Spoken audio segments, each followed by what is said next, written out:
Bali guys, may gagawin tayo ngayon. Maglalagay tayo ng breaker. Ito, yan o. Lalagyan natin ito ng breaker kasi guys, nakadirekta ito sa puntang bahay. Pero dapat talaga may breaker to. Cut out, pinang-cut out. Dito ko siya pinanggal, tapos babalik natin. Yan dito. Malayo ang bahay musdi sa kontador, saka wala siyang cut out. Delikado yan guys. Kaya ang gagawin natin ngayon, lagyan natin siya ng breaker. Guys, ito yung breaker. Bali, ito na yun, so ito na yun guys. Yan, dito yung pinakang linya galing sa poste, tapos papunta dito sa kontador. Yan, tapos lumabas siya. Dapat itong load niya dumaan siya ng breaker dito. Ngayon dati tinanggal ko lang kasi nasira, kaya ngayon papalitan ko guys. Delikado kasi pag yung linya ng bahay mo malayo sa kontador, talagang kailangan ng cut out. Ayan, ito siya, ito na yung breaker. Ayan, 30 amperes, tapos bolt on type.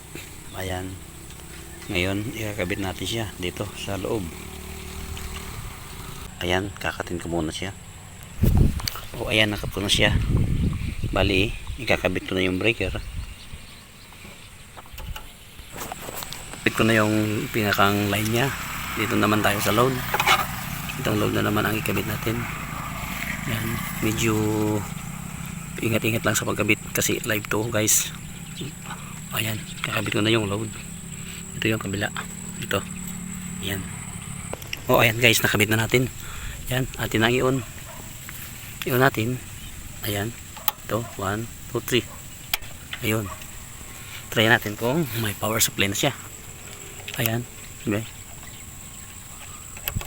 Ay, mayroon na. Itong ground. Ayos. Walang problema. Tapos, atin na namang isasara.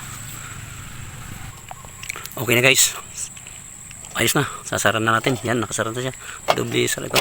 Ito ang tinatawag na Nima 3R. Ayan guys. Ito yung linya niya. Galing poste. Yan yung poste. Ayan. Tapos, matagal ko na rin itong dinirekta ko na lang kasi yung dati nasira niyan. Ngayon, okay na siya. Umandar na yung motor doon. Bali ay ang bahay noon guys, yun o. Yun, yung kulay green na yun. Nasa ano yan, nasa 300 meters siguro yan, layo. Ayan. Okay na siya. Ayan.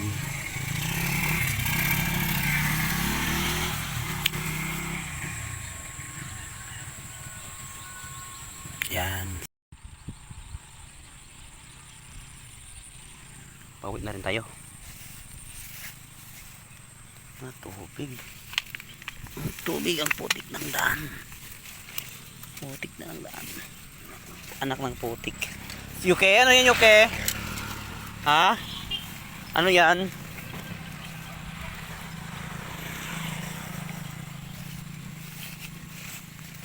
Pauwi na rin tayo.